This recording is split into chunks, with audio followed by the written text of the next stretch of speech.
jam wale mon bandiraɓe musidɓe tedduɓe hettiɓe heeɗiɓe daraɓe e Yawpindi TV en garti e kattande jomiraɗo subaka hande o gam yettinan ɗon ko sifa e kelle gadane e jaydeji leydi Sénégal joni palen koye jaydeji ɗi. alarba jeetati lewru jeeɗiɓiru hitandu ujunnaje ɗiɗi e nogas e jeegom ko sifa e kelle gadane e jaydeji leydi Sénégal eɗen puɗɗoro e jayde Walf Quotidien kam simen jaydiyankoɓe e jayde Walf Quotidien kamɓe noon ɓe gatti ko yuti ala haali nden noon ɗaɓɓade nde hoorejo leydi ndi Bassirou Diomaye Diakhar Faye joƴƴinayi toon to conseil constitutionnel ɗum koko yuti ala haali on ɗon recours mo ganduɗa kay waɗi ɗum ko fewti on ɗo révision constitutionnel ɓe mbiɗa nde ko Diomaye Faye walla saaha kay waɗi passé à l'acte no woni ko waɗi gardidi e natal muɗum jayde ganduɗa kay kañum woni e jayde wiyetede e jayde Walf Quotidien ƴeewoyen jayde quotidien le quotidien ko hen ɓe gatti kam simen jaydiyankoɓe jayde quotidien le quotidien ɓe mbi tan nde ko yuti ala haali nden ɗon eɓɓode révision constitutionnel wonde kay sarɗiyankoɓe ɓe landa Pastef gotin ɗum e dugunaji jawtuɗi to ete nder leydi ndi ɓe mbi ko hoorejo leydi ndi hono saaha kay o ƴetti gueɗe ɗe foof no totti ɗum ɓe ganduɗa kañum woni les 7 charges tawateɓe toon to conseil constitutionnel gam tan ɓe mbawa yurnitade ko yuti e gueɗe ɗe kanko hoorejo leydi noon o yadani e gonɗon ganduɗa kay ɓe ganduɗa kañumen goni sarɗiyankoɓe ɓe landa Pastef mbaɗi ɗum holno wiiri e kam musimen jaydiyankoɓe jayde nde ɓuuri yaññade hen e hello muɗum ɗiɗi e nder nden ɗon jayde ƴeewoyen jayde Sud Quotidien ko hen ɓe gatti ɓe mbi ko révision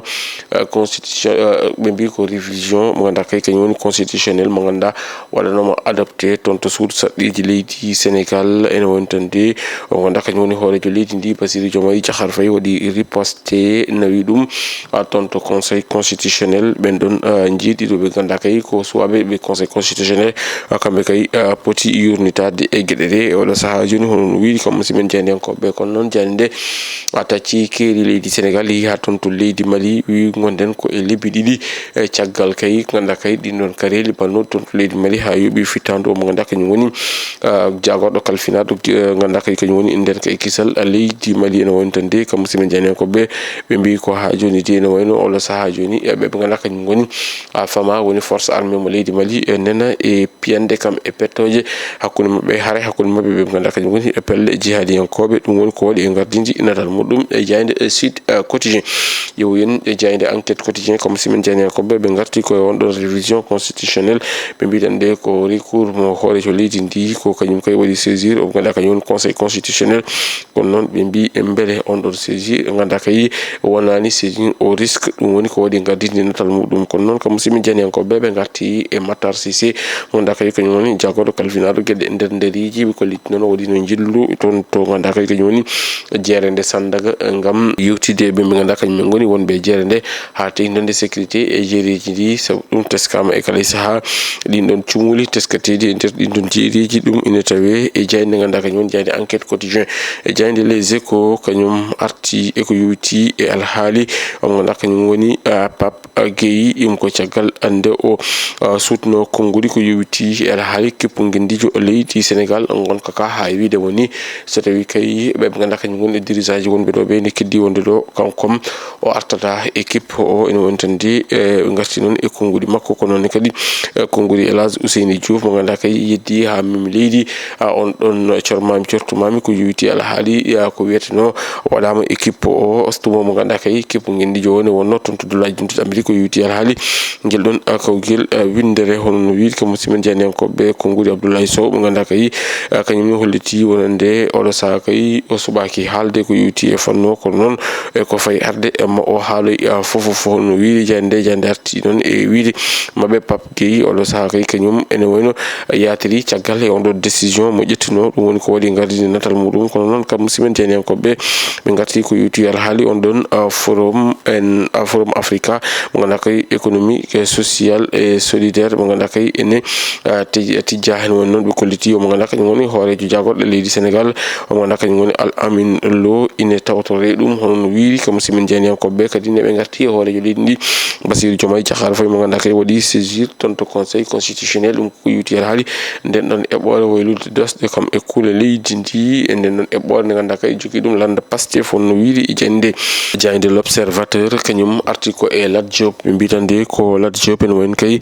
ko hesɗi kay ko yuti haali ma huccodir ɓe ganduɗa kañum goni e ñawɓe honno wiiri ko musidɓe jeyniyankoɓe on mo ganduɗa kay wonino ɗo ete directeur général de la LONASE kono ne kadi wonino ɗo ete on ɗon gorkajo noon ɓe kolliti kay ko ñande 15 nduɗo lewru ndu gonɗen ma o huccodir e ɓe ganduɗa kañum goni suudu ndu ganduɗa kay kañum woni chambre d'accusation financière hono no wiiri ko musidɓe jeyniyankoɓe kono noon ɓe garti ko yuti alhaali on ɗon révision constitutionnelle ɓe mbitande ko ɓe ganduɗa kañumen goni hoorejo leydi ndi Bassirou Diomaye Diakhar Faye kamɓe Ousmane Sonko ene wonde on ɗon bataille institutionnelle ene wonde nena jokkiya tan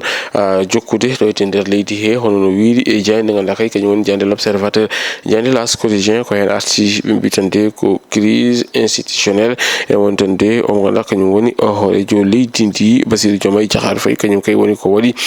nawi gueɗe ɗe kala toon to suudu ndu ganduɗa kay kañum woni wiyetendu conseil constitutionnel e yesso ɓe ganduɗa kañum koni e ñawoɓe jiiɗiɗo ɓe nde ɓe jurni to gueɗe ɗe ɗum ene tawi e jande ko noon ko musidɓe jeyniyankoɓe ɓe garti e nden ɗon haaɗide nde ganduɗa kay ko wondude on ɗon jertinago ganduɗa kay jagoɗɗo kalfinaɗo ko yuti alhaali ganduɗa kay kañum woni jeygu kam e julagu waɗi ɗum ko yuti alhaali jeygu ɗam ɗon ɗen ɗon diƴƴe ɗe ganduɗa kay ko jeeyetede ɗin ɗon saseji woni ɗin ɗon sas busuji ndiyam hono no wiiri ko musidɓe men jeydiyankoɓe ganduɗa kay kañum goni jayde l'As quotidien jayde wiyetede point actu kañum arti ko e on ɗon recours mo ganduɗa kay hoorejo leydi ndi Bassirou Diomaye Diakhar Faye waɗi ɗum déposé toon to conseil constitutionnel ɓe mbitande ko omo ganduɗa kay kañum woni e Diomaye Faye suɓima wadde attaqué on ɗon procédure gam naw ɗum joƴƴina ɗum toon to conseil constitutionnel kono de ene wayno ko haala woni kay ko jibina hakkude omo ganduɗa kañum woni Ousmane Sonko walla ni kalɗon haala woni ko jokki hakkude makko e omo ganduɗa kañum woni Ousmane Sonko hono no wiiri e jayde gendire nde Le Soleil ko hen arti ɓe mbitande ko recours contre on ɗon procédure mo ganduɗa kay ko révision constitutionnelle hoorejo leydi ndi Bassirou Diomaye Diakhar Faye waɗi saisir ɓe ganduɗa kañumen goni les 7 charges tawateɓe toon to conseil constitutionnel hono no waɗiri e gardidi natal muɗum e jayde gendire nde Le Soleil bandiraɓe musidɓe tedduɓe hettiɓe heeɗiɓe daraɓe a yaw Pindi TV ko si haalaɓe ceer ko ɗum ɗon komin kemno rubino dade ko sifa e kele gaden yoga e jaydeji leydi Sénégal aɗumiden e rubino jaydeji honata ko janggo soko weeli keno ɗo e nden min ben jokkede oftade kam riwdade programme uji Pindi TV woni jejjite wadde abonné commenté kam e partagé Allah jarama on jarama.